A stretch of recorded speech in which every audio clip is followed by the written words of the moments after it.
کہ امام کائنات صلی اللہ تعالی علیہ وسلم کے اسوہ میں دیکھیں تو کیا کیا صورتحال پیش آتی ہے معاف کرنے کی۔ مکہ مکرمہ میں جب حضور علیہ السلام تھے تو سوموار اور جمعرات کو بیت اللہ کا دروازہ کھلا کرتا تھا، عام لوگ بیت اللہ کے اندر جا کے نفل پڑھتے تھے۔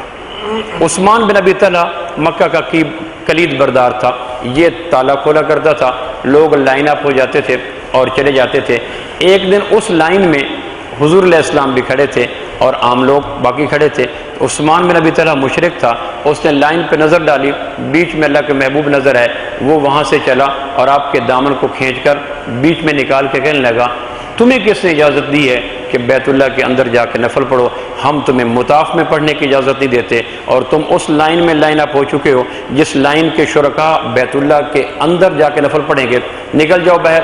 آپ فرمایا تھا عثمان یار جب سارے لوگ کھڑے ہیں، 2 نفر میرے پڑھ لینے سے بیت اللہ پہ کیا حرف آ جائے گا؟ آپ نے حرام خاص کو اجازت دے رکھی ہے، اس نے کہا حرام خاص کو دے رکھی ہے لیکن آپ کو اجازت نہیں ہے۔ آپ چپکے سے سر جھکا کے چلے گئے اور فرمایا عثمان وہ کیسا وقت ہوگا جب بیت اللہ کی چابیاں میرے پاس ہوں گی اور تو سامنے کھڑا ہوگا اور میں چاہوں گا تو دوں گا، نہیں چاہوں گا تو نہیں دوں گا۔ عثمان نے دھکا دے کے کہا وہ دن قریش کی ذلت کا ہوگا جب بیت اللہ کی چابی وہ تیرے ہاتھ میں آ جائے گی۔ وقت گزرتا رہا، ماہ و سال گزرے، 8 ہجری آیا، مکہ فتح ہوا، آپ نے علی بن ابی طالب رضی اللہ عنہ کو بھیجا، لو بھی بیت اللہ ہماری کسٹڈی میں آ گیا، کہیں سے عثمان بن ابی طلحہ کو ڈھونڈ کے لاؤ، ہم نے چابی لے کے بیت اللہ کے اندر نماز پڑھنی ہے۔ حضرت علی کہتے ہیں میں عثمان بن ابی طلحہ کے پاس پہنچا، اس کے پاس چابی تھی، میں نے کہا اللہ کے محبوب چابی مانگ رہے ہیں، اس نے کہا میں تو نہیں دوں گا۔ حضرت علی نے جو بازو کو زور سے مروڑا اور چابی لے کے آ گئے۔ اتنے میں آپ فرمایا کیسے لی؟ کہ دے نہیں رہا تھا، سیدھی انگلی سے گھی نکلا نہیں، میں نے ٹیڑھی انگلی کر لی۔ آپ فرمایا نہیں، اذیت دے کے واپس نہ لو، جو چابی واپس کر کے آؤ اور اس سے پولائٹلی مانگو۔ تو جا کے چابی دی، پھر اس سے چابی لی، آپ تشریف لائے کہ اچھا عثمان بن ابی طلحہ کو بھی بلا کے لاؤ۔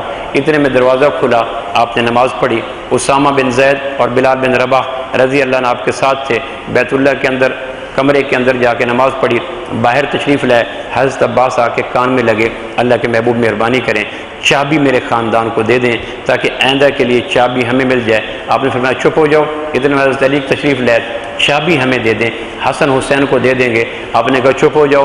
اتنے میں وہ دور عثمان بن ابی طلحہ سر جھکا کے کھڑا تھا اور اس وقت بھی وہ غیر مسلم مشرک تھا۔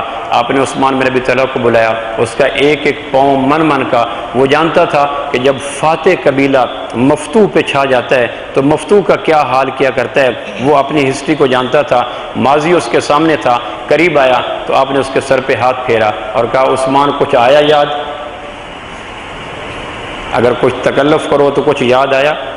تو عثمان کی آنکھوں سے ایسے آنسو گرے کہ ساون بھادو کے بادل میں کہاں قطرے ہوں گے، ایسے آنسو گرے کہ مت پوچھو۔ آپ نے اس کے آنسو صاف کیے کہ عثمان کچھ یاد آیا؟ کہ یہ بہت یاد آیا۔ آپ نے چابی لی اور کہا میں یہ چابی عثمان بن ابی طلحہ کے خاندان کو قیامت تک کے لیے حوالے کر دیتا ہوں۔ یہ واقعہ ہمیں کیا کہتا ہے کہ ہم بھی تو کچھ معاف کرنے کا سلیقہ سیکھیں۔ چھوٹی چھوٹی باتوں پر انتقام کو یوں پالتے ہیں کہ مت پوچھو۔ منتقم مزاج سکون حاصل کرے، منتقم مزاج ساؤنڈ سلیپ لے، منتقم مزاج ٹینشن سے پاک ہو جائے، منتقم مزاج ایزی زندگی گزارے، یہ کائنات میں ہوا ہی کبھی نہیں۔ خود اذیتی کے سامان کیوں کرتے ہیں؟ عباس مانگ رہے ہیں، علی مانگ رہے ہیں رضی اللہ عنہما، اور دے کس کو رہے ہیں؟ جو سٹل غیر مسلم ہے۔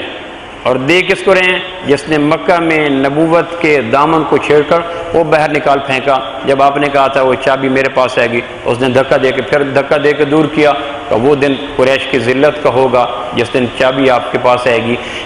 دل و دماغ کے فاتح اعظم پر خربوں درود و سلام، جس نے امت کو بتلایا کہ اپنی ذات کے اوپر اتنی اذیت پیش کرنے والے کو بھی معاف کرنے کا سلیقہ سیکھو، یہ تمہارے نبی کی سنت ہے۔